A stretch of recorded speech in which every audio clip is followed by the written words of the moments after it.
Welcome to Creepypasta Theater, a show where we explore the strange world of creepypasta. Join us as we hear tales best left untold, travel roads best left unexplored, and see sights best left unseen. Today's story: my roommate is into some weird fairy shit. Credited to Sleepy Hollow _101. Guest narration in this episode by Tracy Nicholas. This story can be found on creepypasta.wikia.com and is protected by Creative Commons license. Before we begin, you can probably tell by the language in the title, this is not the kind of fairy tale that your mother used to tell you when you were a kid. Listener discretion is advised. My roommate is into some weird fairy shit.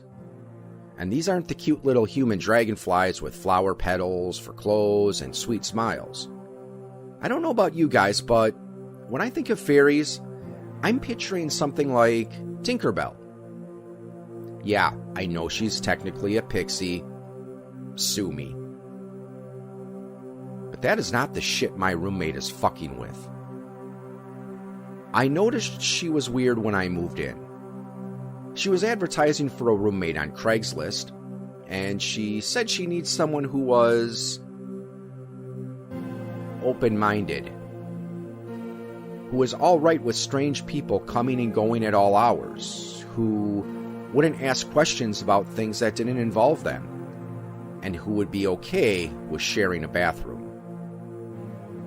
Yeah, okay, not ideal. But I didn't need ideal. I needed livable. And honestly, I didn't really give a shit about what she did in her spare time. Hell, she could have been cooking meth in her room. As long as she didn't get me involved in her drug deals, I wouldn't have given a shit. Turns out, she wasn't dealing drugs. Unless she was sharing marijuana with her deadbeat friends or something. Instead, she was into the occult, supernatural stuff, conspiracy theories. She believes in anything and everything. She's convinced she's seen Bigfoot. She was abducted by aliens when she was 10 years old. She doesn't get vaccines because the government is using them to control people's minds. That kind of stuff. Is it terrible for me to say that I kind of like her? I mean, let's make no mistake here. She's fucked in the head. But she's actually a really good roommate. Pays her bills on time. Cleans up after herself. Asks me before having her weird gatherings and rituals and shit. Whenever she buys groceries, she grabs my favorite candy bar for me. And at least she's interesting. I'd rather sit and talk to her for an hour than listen to Nancy from work describe her latest MLM adventures. And before you argue with me, Stella, that's the name my roommate chose for herself, I guess, doesn't vote. So it's not like her weird-ass opinions and beliefs hurt anyone else. She told me once she thinks that if you enter a voting booth, the government will put you to sleep, embed your skin with a mind-reading chip, and release you back into society, and you won't have any memory of what happened. And that it happened to her mom, and that's why her mom believes in evolution. Right. Anyway, so life with Stella wasn't terrible. We got along okay for the most part, and we managed to live together for 6 months before her weirdness started getting a little too close for comfort. What do I mean by that? Well, one morning I woke up to mold growing in a ring in our living room. Seriously, it wasn't a huge-ass ring. Our living room is actually pretty sizable, especially since Stella doesn't believe in furniture, so it's practically empty except for her weird candles everywhere. It never bothered me since I don't use the common spaces much anyway. But mold growing in my apartment was definitely not okay. Stella? What the hell is this? I asked. Stella was sitting at the edge of it, a mountain of books next to her. I saw a few titles straight away. Myths of the Fae Folk, Fairies and Other Creatures, The Magical Arts. In her hands was a book on botany, which was extremely peculiar in the moment, but not so much in hindsight.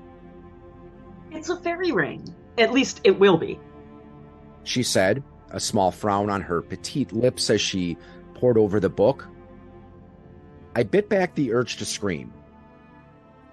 I don't know what a fairy ring is, but I'm pretty sure it doesn't belong in our fucking living room. If you don't get it out of here, so help me God. Stella sighed and put her book down. I thought you'd say that, she said, reaching into the black messenger backpack at her side and pulling out a slightly crumpled envelope. She always had that bag on her, and I often saw her pull out any number of weird things from it. So you can understand that I was a little hesitant to take the envelope from her. But I did, and I opened it, and immediately my frayed nerves were soothed. $500 in cash will do that to a person. Or the inconvenience, she said, going back to her book without a second glance at me. And if we get in trouble with the landlord, I'll pay the damages. I knew our landlord wouldn't bother coming around and checking. He didn't give a shit about what anyone did in those apartments anyway. So I was more than happy to let it slide, as long as that shit didn't start growing in my room. I did wonder where she got that money, though. Stella was never short on cash, even though she didn't have a job. At least, not that I could tell. Oh well, never look a gift horse in the mouth. I shrugged my shoulders and let it go. The night before I went to bed, I Googled fairy rings. I only read for about 5 minutes before I got bored and gave up on it. Do you know how much has been written about these things? Too fucking much. Anyway, I figured out two very important things. First, many cultures believe that fairy rings are caused by fairies or pixies dancing in a circle. Second, mortals absolutely should not fuck with them. Now, I wasn't worried. Not only did I not believe in fairies, but I was also pretty sure you couldn't just grow your own fairy ring. I figured that Stella would lose interest in it after a few weeks, like she always did with her random obsessions, and then she'd get rid of it, and life would continue as normal. Before that had a chance to happen, however, the fairy ring grew. After a few days, it had sprouted mushrooms. I shit you not, literal mushrooms were growing in my living room. Stella seemed overjoyed with this arrangement. I was pretty grossed out because our room was starting to smell. Damp and musty and just gross. I really wanted to yank up that carpet and scrub all that nasty crap away, but I focused on the $500 I was getting for being cooperative and tried to will away my annoyance. Stella's excitement grew over the next few days until it spilled over into the few conversations we had. It's almost ready. They'll be here soon. I can feel it, she said one night when we were having a beer. She was sitting in the middle of the circle while I stayed far outside it. Not out of superstition, but because I wasn't going near that nasty thing. Are you sure that's how it works? I asked. My skepticism must have been pretty obvious because her response was just this side of indignant. I've done my research, Jay. It's like that movie. What was it? If you build it, they will come. Just like that. I've made the ring. They won't be able to resist dancing on it. That's just how it works. I wasn't convinced, but hell, why not? It's not real anyway, so who cares how she thinks it works? So what happens afterwards? She looked confused. After what? After the fairies show up, I said. What happens? Do you talk to them? Trap them? Ask them to grant you a wish? What? She stared at me in utter bewilderment for a second, then burst out laughing. God, Jay, you're so funny sometimes, she said. I chose not to press the point. Instead, I finished my beer and went to bed. Things played out about how I expected over the next week or so. Stella was obsessed with her fairy ring. I cycled between ignoring it and indulging her. Eventually, her interest started to wane and she began to turn her attention to other things. I noticed a few books on the Jersey Devil appearing around the apartment, so I figured that's what would plague my life next. I felt like I was living in some sort of sitcom. And then, 3 weeks ago, something different happened. I woke up around 4 a.m, my sleep disturbed by a strange blue glow coming from under my door. I stumbled out of bed, rubbing the sleep from my eyes as I went in search of the light source. As soon as I entered the living room, I was almost blinded by the blue light assaulting my eyes. I swore to myself as I shielded my face, trying to let my eyes adjust. Eventually they did, and I was able to take in the terrible sight that awaited me. Stella, naked, dancing on the fairy ring. Her body twisted and jerked, almost like she was being pulled along. She stumbled but didn't fall, going round and around so quickly, it made me dizzy. I started to walk towards her, confused and somewhat unsettled. Was she on acid or something? I almost just went back to my room and pretended I hadn't seen anything. Then the blood caught my attention. It oozed from small cuts all over her body. A ring of blood was crusted around her wrists. Slashes across her abdomen resulted in red rivulets tracing paths down her legs. Finally, I saw her face.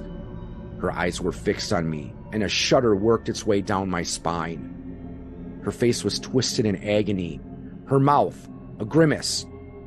Her eyes red with tears, snot was running out of her nose. She was heaving for breath. And I was sure, so sure I saw her scream. Except there was no sound. Nothing at all. I couldn't hear the sound of cars passing by the road outside, the sound of her feet on the carpet, the sound of her breathing. It was like I was trapped in a vacuum. But then again, I didn't really need to hear what she was screaming. I could read it on her lips, like the words had been printed there. Help me. Help me. Help me. Help me. My body responded to her silent plea, and I lunged at her, hand outstretched, intent on wrenching her from that circle. But just then, she disappeared, vanished in front of my eyes as though she had never been there. I tripped and fell to my knees, just outside the ring of glowing glue mushrooms that dotted the floor. Slowly, before my eyes, the glow faded to nothing until I was alone in the dark. Just me, the silence, and the knowledge that Stella was not coming back. I called the police, of course. That's what you do, right? I've never been in a situation quite like that before. I knew I couldn't tell them what I saw, so I just told them that when I woke up, she was gone, and that was rare for her. That I was worried something had happened. They declared her missing. I steered clear of the living room. I wanted to get out of there as fast as humanly possible, so I booked a hotel room until I managed to find another place. I didn't give a shit about breaking the lease or forfeiting the security deposit on the apartment. I just wanted out. I got a place pretty quickly, a real dump of a studio apartment, but it's affordable, and built up my courage to go back to our apartment, to pack up my few things and go. No matter how long I live, I'll never forget this. When I opened the door, she was there, lying in the middle of the fairy ring. Her cuts had deepened into permanent grooves on her body. She was thinner than before, as though someone had sucked the flesh out of her, tightened her skin until it was tough and leathery. In fact, it almost looked like she'd been mummified. Her eyes were gone. Her teeth were gone. Her mouth was still gaping open, still screaming for someone, me, to help her. And as I stared at the body, I swear to God, I heard a faint giggle coming from somewhere in the apartment.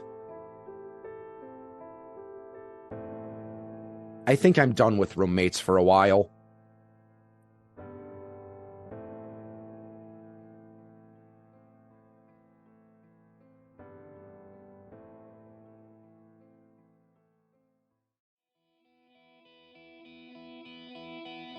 You have been listening to a presentation of Point of Insanity Game Studio. Visit us on the web at poigamestudio.com.